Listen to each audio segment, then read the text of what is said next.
man-animal conflict in recent time has seen a very sharp increase.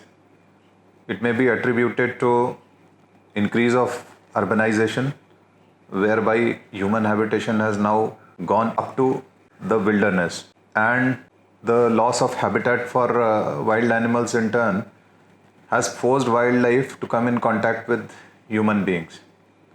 Apart from that, there are animals like wild boars or leopards who have been living in vicinity of human habitation, and they are very adept living or coexisting with human beings.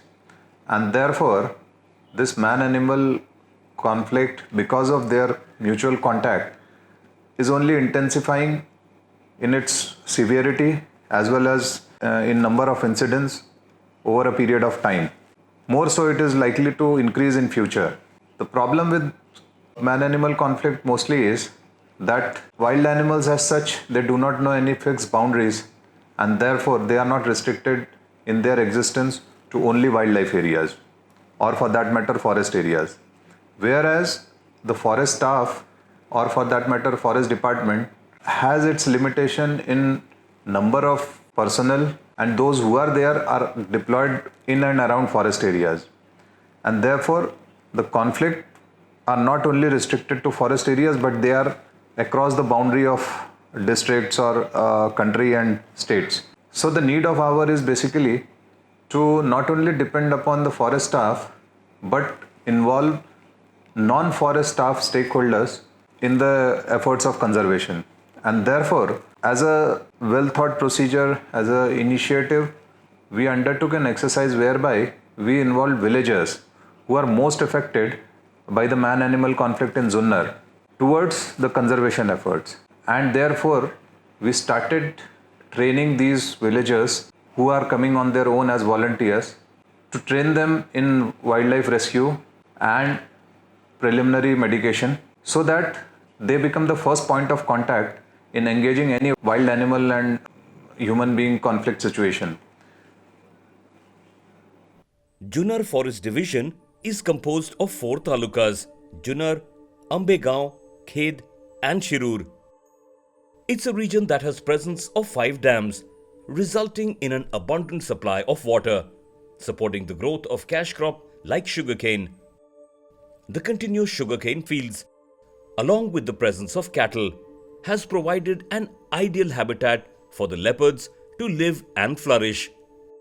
This has resulted in conflict situation with humans in Junnar region for nearly 2 decades now.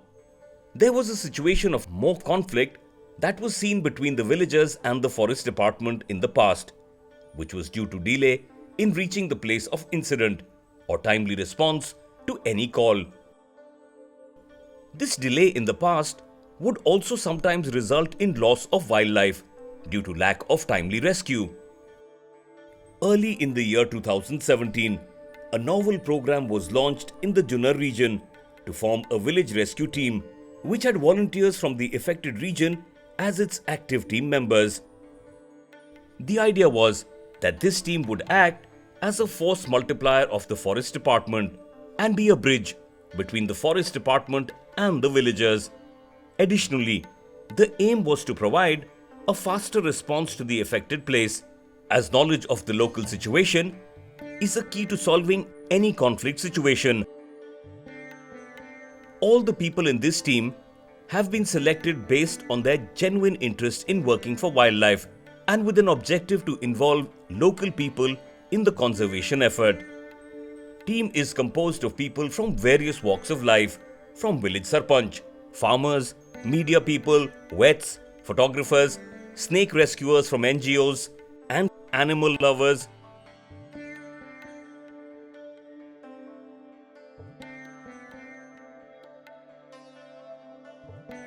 Training is a key in developing any team, and that has been ensured with the village rescue team too. Various types of trainings are conducted on a periodic basis to keep the team abreast with newer techniques, equipment, laws, as well as knowing about the best practices undertaken in rescue operations in other parts.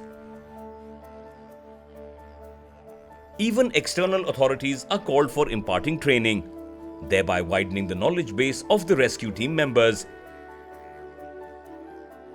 A team from Wildlife SOS, which works in collaboration with the Forest Department, is also involved in conducting training for the rescue team in various aspects of rescue, including darting and animal safety.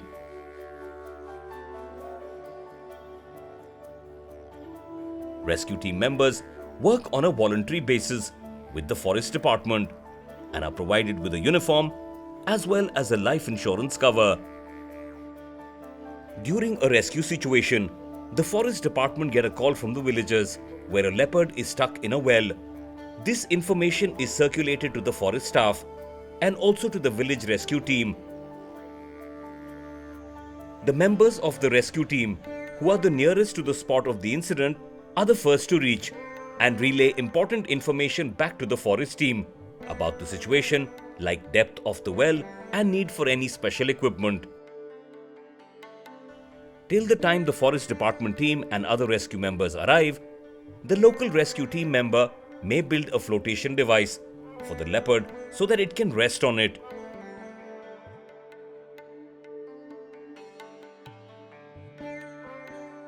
During the rescue, the team works shoulder to shoulder with the forest staff in all the aspects of work, ensuring that the rescue is performed in a seamless manner.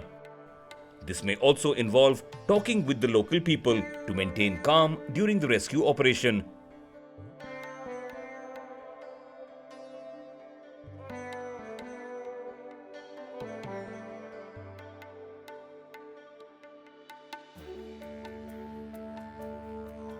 The main advantage of local members in rescue team was that the villagers knew them personally, and hence as village representatives, they have more acceptability and trust among the villagers, thereby making rescue operations more seamless.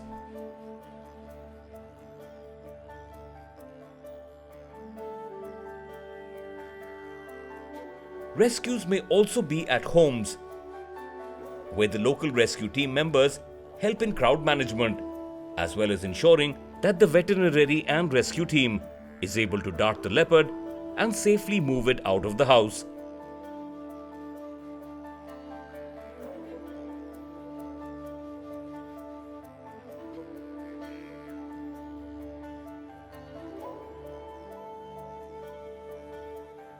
Have a passion towards wildlife.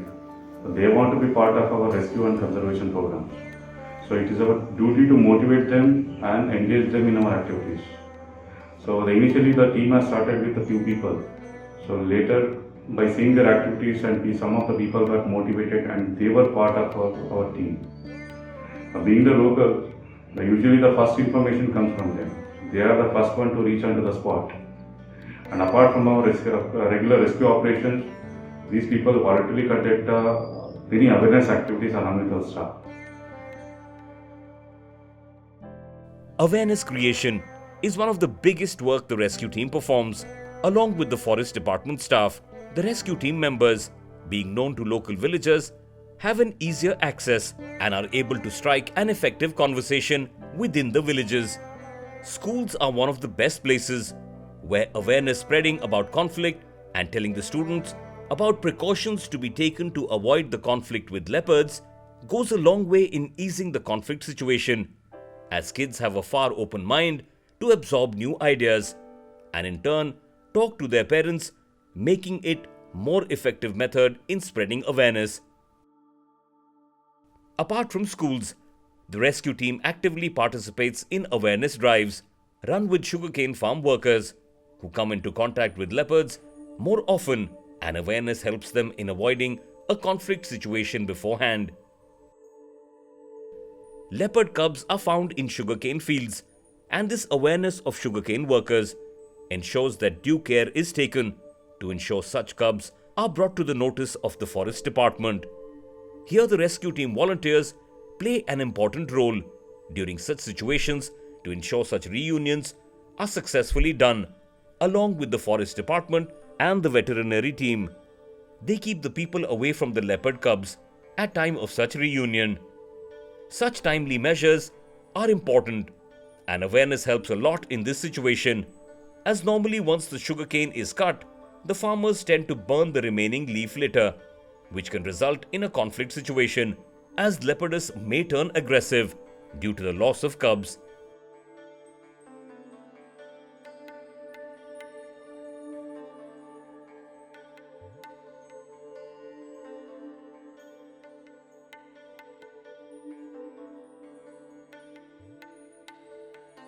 Junnar has been at the forefront of the reunion initiative in India. The volunteers of the Junnar rescue team also participate in the night patrol exercise along with the Forest Department. This is normally done in areas where there have been more incidents of leopard sightings, and such night patrols help in engaging with the local villagers and boosting their confidence.